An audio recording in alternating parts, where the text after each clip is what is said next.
옆 사람한테 물어봤으면 좋겠습니다. 안녕하세요, 여러분. 안녕하세요. 이번 주는 이 안녕이 얼마나 중요한가, 아보화, 아주 보통의 하루가 얼마나 중요한가를 느낄 수 있는 한 주였던 것 같습니다. 우리 그리스도인들이 나를 위해서 계속 기도했으면 좋겠습니다. 이번 주는 제가 헌금에 대해서 나눠보려고 합니다. 이 목사님들이 제일 이렇게 기피하는 설교 중에 이게 두 주제가 있다 그래요. 하나는 종말론, 하나는 헌금이라고 합니다. 왜냐하면 종말론 설교를 하면은 이장 같아요.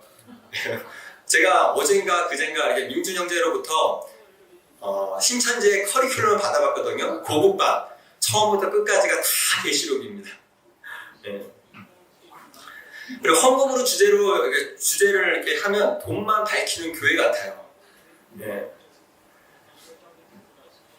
그래서 조금 이렇게 설교하기가 어렵다는 것이죠. 근데 저희 교회는 종말에 관한 확실하기 때문에 자주 이렇게 가르치고 자주 이야기하는 것 같습니다. 하지만 헌금에 대해서 얘기하는 것은 여전히 어려운 일인 것 같습니다. 제가 어느 설문조사를 봤거든요. 목사가 헌금 간도 시 불편함을 느끼는가에 대한 조사였는데 응답자중 64%가 불편함을 느낀다라는 거였습니다. 경은 자매가 이번 학기 때 결혼학교, 그러니까 혼인에 관련되어서 이렇게 강의를 들었다 그래요. 그래서 한 학기 동안 꽤 좋은 내용으로 잘 들었다는데 마지막에 헌금을 강요하더래요. 헌금을 내라 그러더래요. 그래서 반감이 확 생겼다고. 그래서 앞에 막 좋았던 것들이 다 희석되는 것 아니겠습니까? 그래서 목회자들이 이 헌금에 대해서 설교하기가 어렵고 피한다는 것입니다. 그리고 이전에 제가 설문 조사 결과를 본 기억이 나는데 교회 밖에 계신 분들, 즉 늙지 않은 분들이 교회에 나가기를 꺼려하는 가장 큰 이유 중에 하나가 교회 가면 자꾸 돈 얘기한다는 거예요. 그래서 교회를 가기를 기피하고 반감을 갖는다는 것입니다. 그런데 종교개혁 시대에도 이 동일한 일들이 있었잖아요. 이 면죄부 판매를 위시한 각종 헌금을 강요가 매우 심각해지자 이 사회에는, 당시 사회는 교회를 향하여서 등을 돌리게 되는 일들이 있었습니다. 그리고 그 일 때문에 마틴 루터가 종교개혁을 일으키게 된 것이죠. 그럼에도 불구하고 종교개혁자인 칼빈은 그의 설교에서 이런 얘기를 했습니다. 오늘의 교회의 문제는 돈에 대해서 너무 많은 얘기를 하는 것이 문제가 아니라 바른 돈에 대해서 바른 이야기를 하지 않기 때문이라고 얘기했습니다. 사실 저도 불안해요. 저도 이 설문조사 내용을 알고 있잖아요. 64%가 반감이 매우 불편하대요. 불편하신데 또 시험 들면 어떻게 할까? 제가 3개월 전에 사실 헌금 설교를 해야겠다고 생각을 했거든요. 물론 중간중간만 다른 이슈들이 있어서 다른 본문으로 이렇게 말씀을 나눴지만 그래도 마음에 굉장히 불편함이 있는 거예요. 이번 주도 원래는 저희가 만남 수행가 준비되어 있어서 다른 설교를 해야 되는데 만남 수행가 취소된 거예요. 그래서 헌금 설교를 나눠야 될 때인가 보다 계속 부담이 되는 거예요. 어제 저녁까지 이걸 나눠도 될까? 부담이 계속 되고 그럼에도 불구하고 제가 박 선생님처럼 머릿속에 있는 것을 만들어낼 수 없기 때문에 준비한 것을 나눠야 되기 때문에 제가 나누기로 이렇게 마음을 먹었습니다. 경원자매가 그러는 거예요. 오자마자 잘 됐다고 까마 타면 멜라 이러더라고요. 이건 탐험은 그래서 그들은 이렇게 유정이와 한이와 이런 친구들이 와서 그러니까 헌금 설교를 듣고 시험 받으면 어떡하지? 사역자들 마음은 다 이런 것 같아요. 아마 박 선생님이 아마 제일 긴장하고 저기 계실 거예요. 제가 헛소리하면 어떡하지? 다 수습하셔야 되잖아요. 그럼에도 불구하고 제가 헌금 설교를 해야겠다고 마음 먹은 이유는요. 저희 교회가 돈이 부족해서 재정이 부족해서가 아니에요. 물론 저희 교회가 돈이 없습니다. 하지만 돈이 부족해서 어떤 일을 못 해본 적이 한 번도 없습니다. 그리고 헌금하십시오 강요하는 것도 아니에요. 헌금하면 복 받습니다. 이건 더더욱 아닙니다. 특별히 저희가 중국 지체들이 많잖아요. 제가 그 중국 지체들 감당하고 있는데 이 중국 지체들에게 헌금에 대해서 가르쳐야 되잖아요. 단순히 교회가 돈을 요구하는 것이 아니라 헌금이 무엇인지에 대해서 알려줘야 되잖아요. 예를 들어서 성경에서 우상 숭배하지 말라고 얘기하고 있잖아요. 그것에 대해서 저는 아주 담대하게 얘기합니다. 우리 교회 안에 우상 숭배하는 사람이 있으면 어떡하지? 미안한데? 부담스러운데? 이런 생각하지 않아요. 그냥 담대하게 가르치잖아요. 왜요? 그것이 목사의 본분이기 때문에 그런 것입니다. 헌금도 분명히 성경에서 가르치고 있는데 성도들이 싫어한다는 이유로, 꺼려한다는 이유로, 불편해한다는 이유로 가르치지 않으면 제가 제 역할을 다 하지 못하는 것 같습니다. 그래서 내가 중국 지체들을 보면서 지금 막 신앙의 성장해 가고 있는 상태에서 저 헌금에 대해서 알려줘야겠다라고 마음을 먹었습니다. 그래서 제가 오늘은 헌금의 원리라는 제목을 가지고 말씀을 나눠보고자 합니다. 시험 받지 마시고 저를 위해서 헌금을 준비했구나. 목사님 긴장하지 마시고 제가 헛소리 한다면 나중에 다 수습해 주세요. 네. 그럼 헌금이 뭘까요? 왜 헌금을 해야 될까요? 저희가 헌금에 대해서 알지만 이 헌금에 대해서 한마디로 정의하기가 참 쉽지 않은 것 같아요. 어떤 성경 본문도 한마디로 이것들을 딱 정의해낼 좀 본문이 없는 것 같아요. 비록 많은 구절의 헌금에 대해서 얘기하고 있지만 헌금이 무엇입니다. 당신이 왜 내야 됩니다. 라고 얘기하고 있는 본문들이 많지 않은 것 같습니다. 그래서 제가 자료들을 찾아봤거든요. 근데 정확하게 이렇게 얘기해 주는 것들이 없는 것 같아요. 여러분들도 헌금에서 알지만 내야 되는 걸로 알고 있지만 뭔지에 대해서 정확하게 얘기하기가 어려운 것 같습니다. 제가 그래서 챗GPT한테 물어봤어요. 그것도 유료 버전한테. 네, 근데 그냥 그럭저럭 얘기해 주는데 만족스럽지는 않은 것 같습니다. 그래서 오늘은 제가 성경을 보면서 제가 이렇게 정리하고 제가 이렇게 알고 있는 헌금이 무엇인지에 대해서 나눠보도록 하겠습니다. 제가 이 자료를 찾다 보니까 헌금에 대한 인식이 몇 가지가 있다는 것을 알 수 있었습니다. 첫 번째는 부정적인 관점이에요. 그러니까 헌금 자체에 대해서 부정적이고 안 좋게 보는 관점입니다. 그래서 많은 사람들이 교회에 대해서 반감을 가지고 있는 것이죠. 교회가 왜 헌금을 요구하냐? 교회를 욕하고 심지어 목사들은 도둑놈이라고 얘기하고. 제가 자료를 찾다가 이런 걸 보았습니다. 어떤 사람이 물은 거예요. 왜 헌금을 내야 하나요? 물은 거예요. 어떤 사람이 아주 친절하게 대답을 했습니다. 내용은 이렇습니다. 헌금의 용도를 이야기하는 거예요.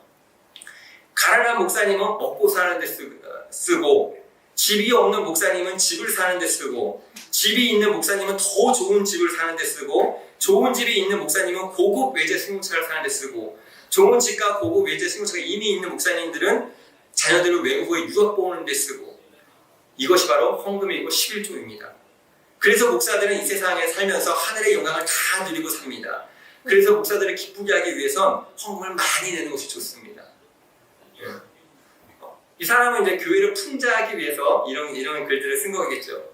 제가 볼 때 이분은 교회에 대해서 아주 잘 알고 익숙한 분 같아요. 아마 교회에서 상처받고, 이 목사님들이 헌금 문제 상처받고 떠났거나, 이것에 부정적인 관점을 갖고 있는 분이겠죠. 중요한 것이 무엇입니까? 이분들이 생각할 때 헌금이 바로 이런 것이라는 것입니다. 또 하나는 이 문제에 대해서 어떤 목사님이신 것 같아요. 답을 하셨거든요. 요즘은 이렇습니다. 여러분들이 친구들과 함께 놀러 갈 때 경비를 위해서 각자 돈을 내지 않습니까? 마찬가지로 교회에서 함께 모일 때마다 돈이 필요합니다. 그래서 헌금하는 것은 당연합니다. 그리고 한마디를 덧붙이는 것입니다.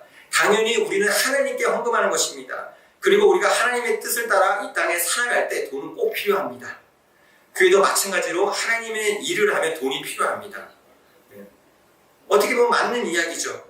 실제로 헌금들이 목사님의 사역비, 교회 운영할 때 그 돈으로 쓰입니다. 필요합니다. 하지만 제가 볼 때 완벽한 대답은 아닙니다. 비록 용도는 그렇게 사용하지만 그것이 헌금의 목적은 아니라는 것이죠. 교회 경비를 위해서 우리가 헌금하는 것이 아니라는 것입니다. 또 하나의 관점은 헌금을 축복의 통로로 보는 것입니다. 그것을 기복신앙이라고 부르잖아요. 들어보시죠. 기복신앙. 복을 바란다. 우리가 헌금을 많이 하면 하나님이 축복해 주신다. 이전에 우리가 이렇게 많이 배웠잖아요. 헌금 많이 해라. 봉사해라. 열심히 해라. 하나님이 복을 줄 거야.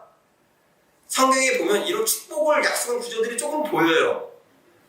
이 구절들을 중심으로 이렇게 가르치는 것이죠. 이 대표적인 부분들이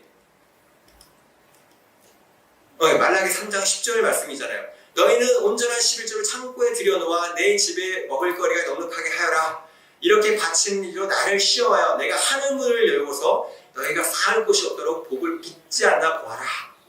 좋아하는 말씀 들으시죠? 이렇게 약속했지 않냐? 복을 많이 주신다. 헌금해라. 이게 저희가 듣기엔 좋지만 이것은 저희가 우리의 하나님을 너무 하찮게 만들어버리는 건 아닙니까? 왜 이전의 목사님들이 이렇게 외쳤을까요? 제 생각에는 정말 그렇게 믿었어요. 그분들의 시대에 그분들의 신앙은 하나님을 정말 이런 하나님으로 믿었던 것입니다. 뭐 교회가 뭐 돈을 벌기 위해서 이런 얘기를 한 것이 아니라 그분들이 믿는 하나님은 이런 하나님이었던 것 같아요. 하지만 제가 믿는 하나님은 그런 수준 낮은 하나님이 아니십니다. 돈을 많이 내면 축복해주고 적게 내면 나몰라라 하고 이것은 사람이라 그렇게 하는 거예요. 사람은 자기에게 잘해주는 사람한테 잘해줍니다. 못해주는 사람한테는 못해주죠. 근데 저희 하나님은 어떤 분이십니까? 우리가 하나님과 원수 되었을 때에도 우리를 사랑하시고 우리를 포기하지 않으신 분이 하나님이세요. 그런데 우리가 돈을 많이 내면 우리 축복해준다? 뭔가 말이 안 되잖아요. 만약에 하나님이 이런 하나님이라면 구약시대의 바알신과 뭐가 다르겠습니까? 바알신이 풍요의 신이잖아요. 잘 섬기면 풍요를 준다는 거예요. 우리가 하나님을 잘 섬기면 하나님 우리에게 복을 준다는 거예요. 이게 바알신과 다를 바가 없는 것입니다. 그래서 제가 설문조사를 보니까 기독교인의 51%가 헌금 많이 하면 복을 받는다 라고 생각하고 있다고 합니다. 그리고 그 같은 설문조사에서 얘기하기를 신앙이 좋으면 좋을수록 물질과 관련된 기도를 더 많이 한다는 거예요. 네. 즉 신앙이 좋은 사람일수록 물질을 위해서 더 많이 기도한다는 것입니다. 왜요? 교회가 그렇게 가르쳤다는 것입니다. 헌금 많이 하면 하나님이 너에게 복 줄 거야 라고 교회가 그렇게 가르쳤다는 것입니다. 하나님을 축복의 통로로, 그러니까 축복의 도구로 만들어버린 거예요. 무언가를 얻어내기 위한 도구로 만들어버린 것입니다. 저는 이렇게 이걸 보다 보니까 주식이 생각나더라고요. 주식을 왜 합니까? 돈을 벌기 위해 하는 거잖아요. 투자하기 위해. 헌금도 더 많은 돈을 벌기 위해, 복을 받기 위해 하나님한테 계속 투자하는 거예요. 성경에 물론 이런 구절들이 있어요. 하지만 저희가 이것을 위해서 헌금하는 것은 아닌 것입니다. 그렇다면 헌금은 무엇일까요? 헌금은 하나님을 주인으로 고백하는 것입니다. 오늘 본문을 안 읽도록 하겠습니다. 어떤 사람이 와서 물었을 때 예수님께서 하신 비유입니다.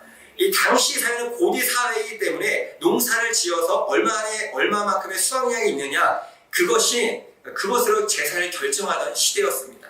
근데 이 사람은 부자였어요. 한번 6절을 보세요. 어떤 부자가 밭에서 많은 소출을 거두었다. 이 사람은 가지고 있는 밭이 많을 뿐만 아니라 해마다 풍년을 만나서 점점 재산이 늘어나고 있는 것입니다. 부러우시죠? 그래서 이 사람은 속으로 궁리하기 시작합니다. 개역 개정에 보면 생각하기 시작했다고 얘기하거든요. 막 생각하기 시작한 거예요. 근데 이 단어가 굉장히 중요한 단어입니다. 제가 주보에 표기해드렸죠. 헬라어로 디아로기조마이라는 단어입니다. 이것은 단순히 흘러가는 생각이 아니라 깊이 어떤 생각에 몰두하는 것을 얘기합니다. 더 나아가서 이리저리 따지면서 그 생각에 끌려다니고 밤낮으로 그것을 생각하는 것을 나타낸 단어입니다. 이 부자는 이 문제로 밤낮 이것들을 생각하면서 살았던 것입니다. 무슨 생각을 했는지는 18절에 나오고 있습니다. 함께 읽어볼까요? 하나, 둘.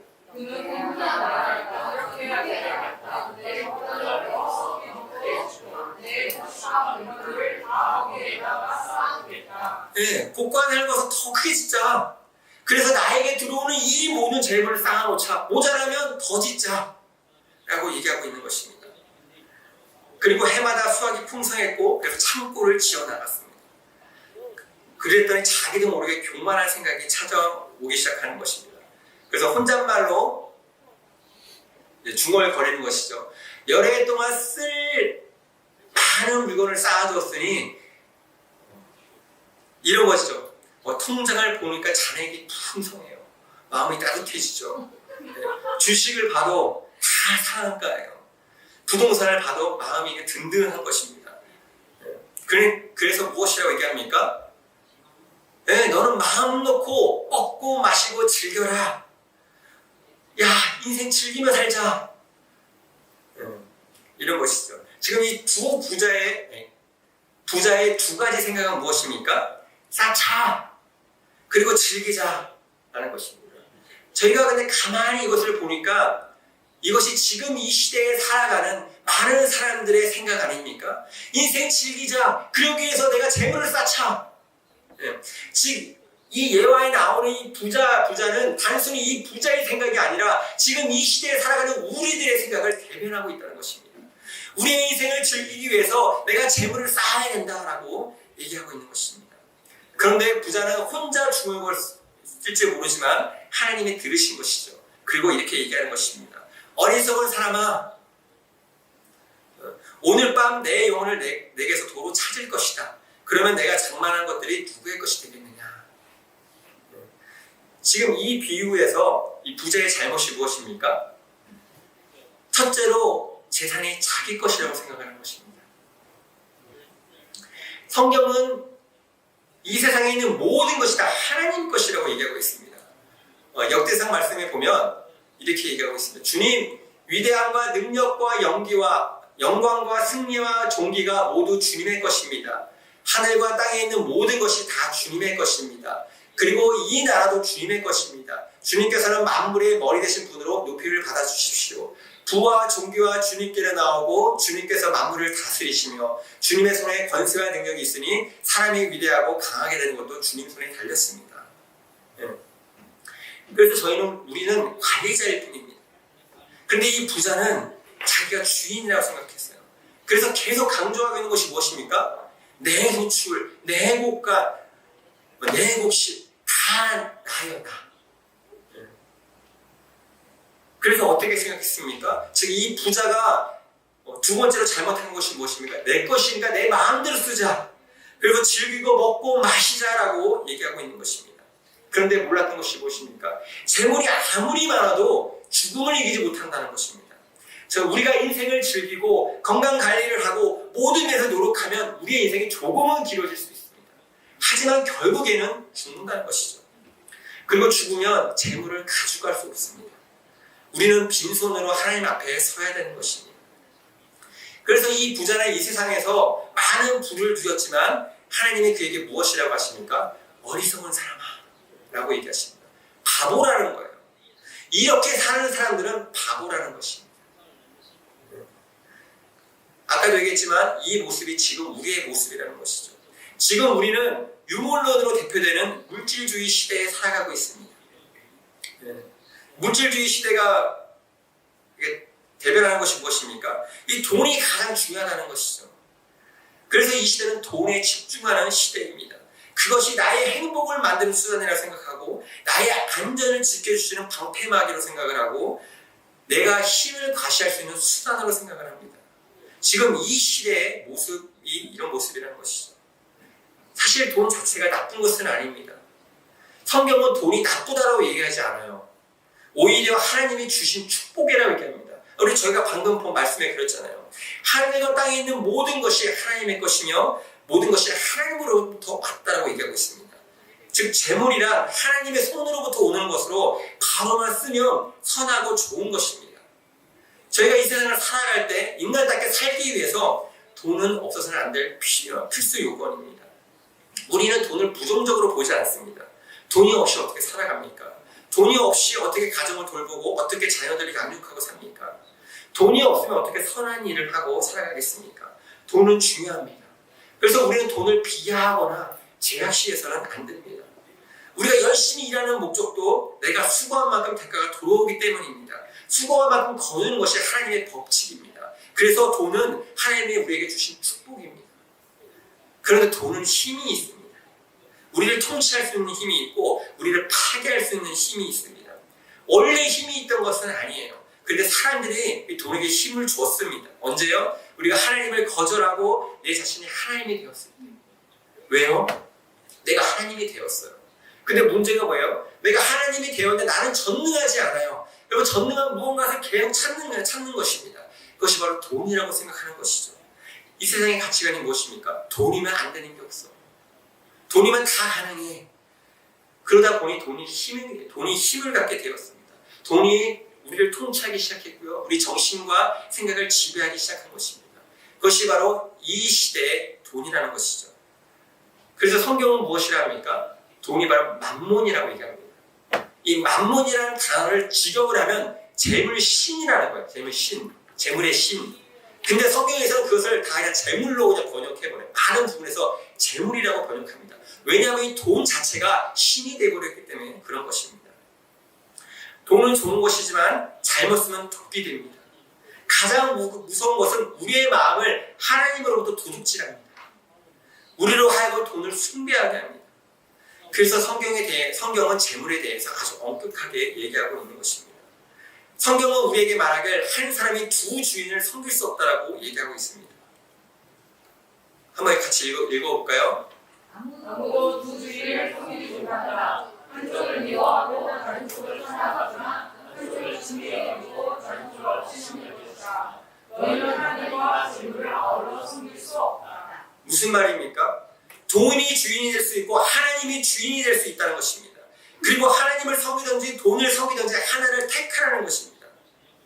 그래서 우리가 헌금한다는 것은요, 돈을 하나님께 드린다는 것은요, 우리가 고백하는 것입니다. 돈이 주가 아니라 하나님이 주인이십니다. 이 모든 것이 하나님으로부터 온 것입니다라고 고백하는 것입니다. 네, 저희가 방금 봤던 말라기 3장 10절의 말씀은요, 너희가 11조를 많이 해라 그러면 하나님이 너에게 복 주신다, 축복해 주신다. 단순히 이런 말이 아닌 것입니다. 가나안 땅에는 강이 없어요. 그래서 하늘을 의지해야 됩니다. 즉 비를 의존해야 돼요. 이스라엘 백성들이 가나안 땅에 들어가서 왜 바알신을 섬겼습니까?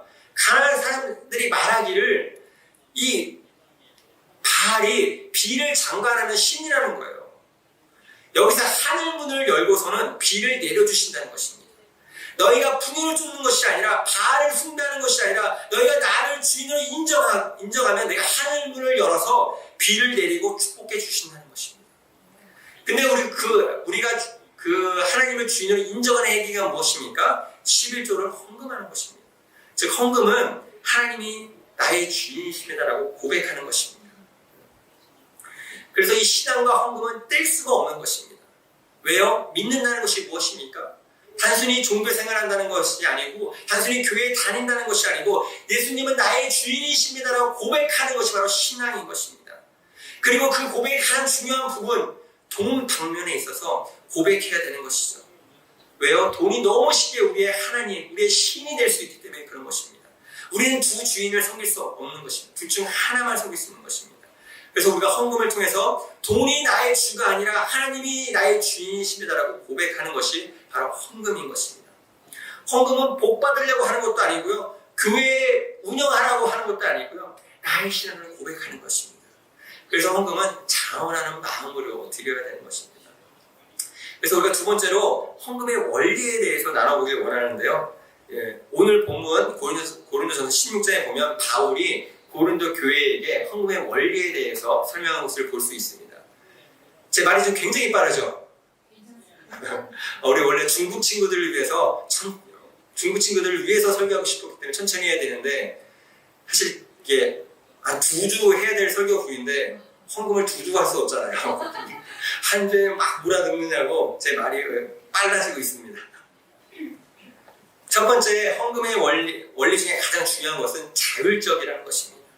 네, 즉 헌금은 자원함으로 드려야 한다는 것입니다. 한번 오늘 본문 1절 같이 읽도록 하겠습니다. 하나, 둘. 성도들을 모으려고 모든 헌금에 대하여 말합니다. 내가 갈라디아 여러 교회에 제시한 것 같이 여러분도 그대로 하십시오. 예, 여기서 헌금이라는 이 단어는 로기아라는 단어거든요. 이 단어의 뜻이 자율적으로 들어지는 헌금, 즉 자원에서 들여지는 헌금이라는 것입니다. 즉 강제적으로 내는 세금과 비교되는 단어인 것이죠. 즉 헌금이라는 단어 자체가 자원하는 마음이 있어야 된다는 것입니다.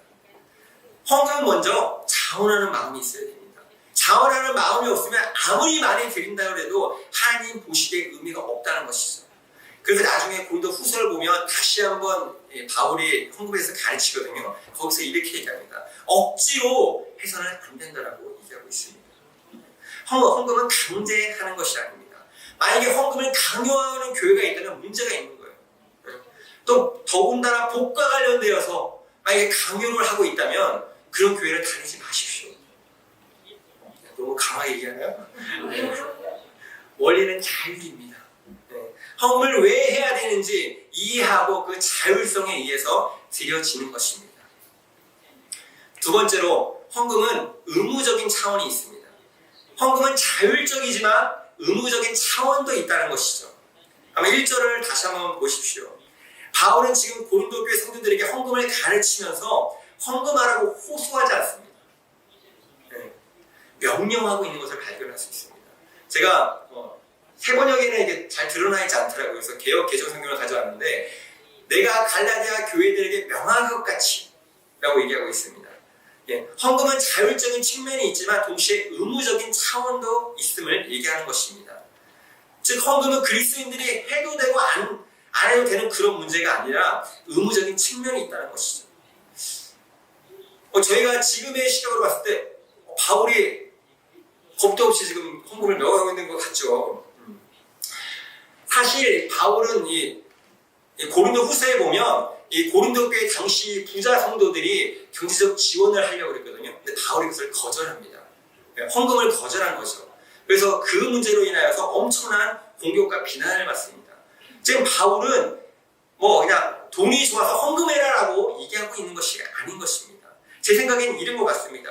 나는 지금 너에게 명령할 수 있어. 왜냐하면 이것이 성도들이 마땅히 해야 될 일이기 때문에 그렇다라고 이것을 가르치고 있는 것 같습니다. 헌금은요 성도의 의무입니다. 왜요? 주님으로 인정하는 행위이기 때문에 그런 것입니다. 그래서 이것을 깨닫고 그렇게 해야 되는 것이죠. 세 번째 원리는 규칙적으로 드려야 됩니다. 한번 2절 보겠습니다. 내가 갈 때에 그제야 헌금하는 일이 없어야 할 것입니다.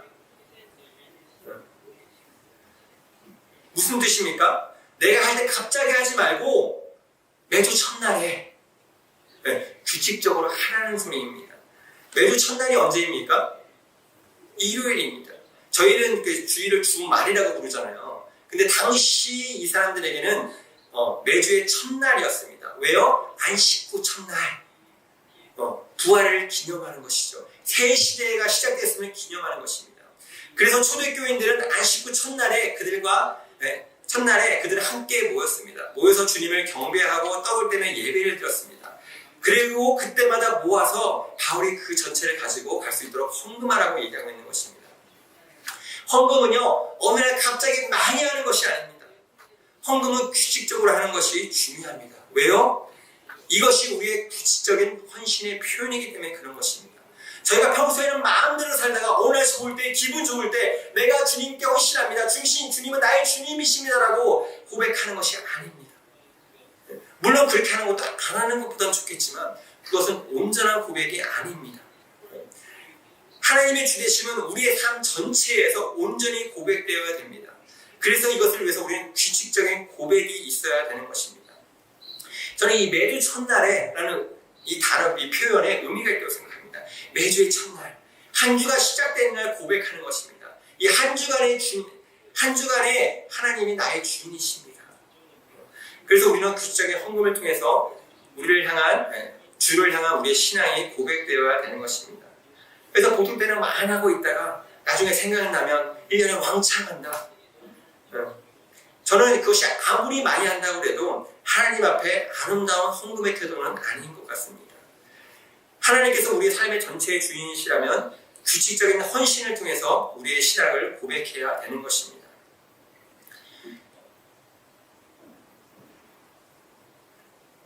네 번째로는 비례적으로 드려야 되는 것입니다. 여러분은 저마다 수입에 따라 얼마씩 따로 저축해 두십시오. 무슨 말입니까? 수입에 따라서 많이 얻으면 많이 얻은 대로, 적게 얻으면 적게 얻은 대로 드려야 한다는 것입니다. 형편에 맞게 드리라는 것이죠. 저는 이것을 11조로 적용할 수 있습니다. 그런데 저는 이것을 율법, 의무, 강제, 수입의 10분의 1 그런 차원이 아닌 것 같습니다. 더 깊은 차원이 있는 것 같습니다. 왜냐하면 여기에서 말하는 수입이라는 저 단어가 헬라어로 보면 유오도타이라는 단어거든요. 이 단어의 뜻이 좋은 길로 인도하다는 뜻입니다. 즉 우리 수입이 한 달 동안에 하나님께서 우리를 인도해 주신 것이고 하나님이 우리에게 주셨다는 것입니다. 즉 이것에 대해 감사함으로, 하나님이 나를 인도해 주신 것에 감사함으로, 하나님이 나에게 주심에 감사함으로 드린 것이 바로 11조인 것입니다. 즉 고백하는 것이죠. 하나님께서 나를 인도해 주셨습니다. 이 모든 것이 하나님으로부터 왔습니다. 혹자들은 11조가 구약시대에 드렸던 세금의 성격이었다고 반대하는 사람들이 많이 있습니다. 하지만 11조에는 이런 정신이 들어있는 것입니다. 칼같이 10분의 1을 드려야 돼, 이것이 아니라 이런 정신이 들어있는 것이죠. 헌금 중에 가장 어려운 것이 11조입니다. 신앙이 없으면, 믿음이 없으면 쉽지 않아요. 적은 금액일 땐 가능해요. 네. 중국돈 1,000원일 때 100원 내는 거 괜찮잖아요. 근데 이제 10,000원 되면 1,000원 내는 거 어려워지죠. 10만 원 되면 10,000원 내는 건 더 어려워집니다. 네. 군인들 중에 낙하산을 타는 사람들이 있습니다. 여러분 본 적 있으세요? 해본 적 있으세요? 저도 군인 때 해봤습니다. 실제 비행기가 아니라 모의 훈련을 해봤습니다. 네. 근데 그 모의 훈련을 어디서 하면 11m 높이에서 합니다. 왜냐하면 사람이 가장 두려움을 느끼는 높이가 11m라 그래요. 그래서 거기서 연습을 하는 것입니다. 거기서 뛰어내릴 수 있으면 더 높은 곳에서, 심지어 비행기에서 뛰어내릴 수 있다는 것입니다. 그래서 어떤 목사님이 말씀하시길 11조가 바로 이 11m라는 것입니다. 가장 공포를 느끼는 것. 네. 그래서 우리는 이 11조를 통해서 나의 신앙의 수준을 알 수 있는 것입니다. 다른 건 다 속을 수 있어요.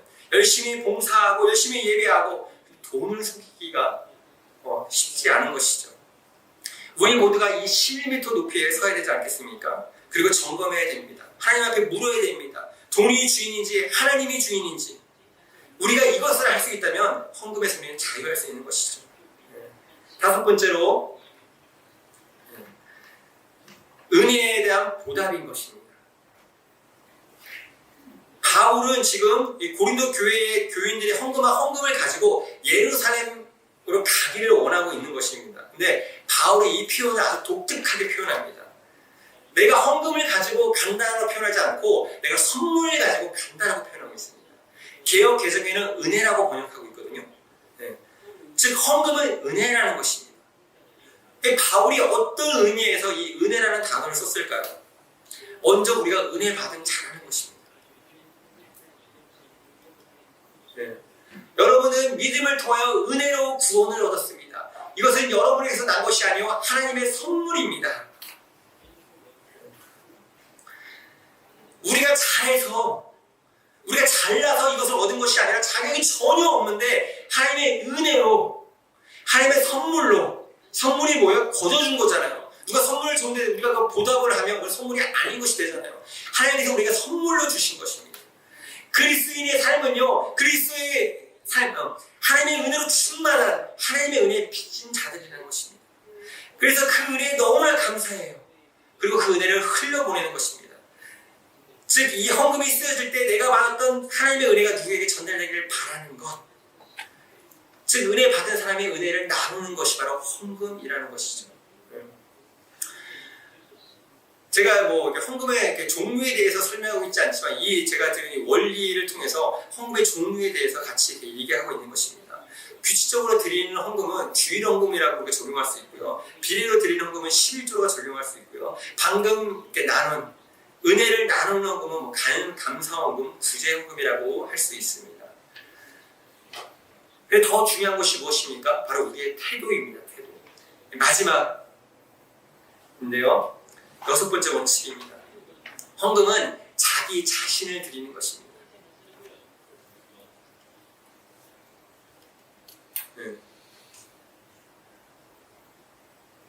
여러분은 저마다 수입에 따라 얼마씩 따로 저축해 주십시오 라고 얘기하고 있습니다. 무슨 뜻입니까? 갑자기 즉흥적으로 하는 것이 아니라 준비해야 한다는 것입니다.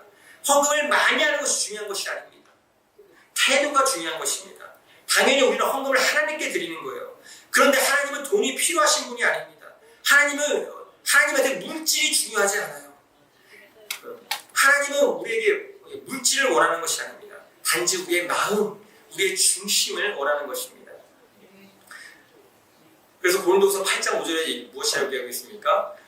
하나님의 뜻을 따라서 먼저 자신들을 주님께 바치고 자신을 먼저 드리라는 것입니다. 하나님이 원하는 것은 우리의 자신인 것입니다. 말라기 3장에서 얘기하고 있는 것도 온전한 11조 정확하게 10분의 1을 얘기하는 것이 아니라 우리의 중심, 우리의 마음을 얘기하는 것입니다. 우리의 태도가 중요한 것이라는 거예요. 하나님은 거지가 아니에요. 우리가 하나님께 기부하는 것이 아닙니다. 우리의 마음, 우리의 중심, 나 자신을 하나님께 드려야 되는 것입니다. 그래서 많이 하는 것보다 우리의 태도가 중요한 것입니다. 그래서 헌금할 때도 이런 태도가 굉장히 중요할 것입니다. 어떤 마음으로 우리가 헌금을 하느냐?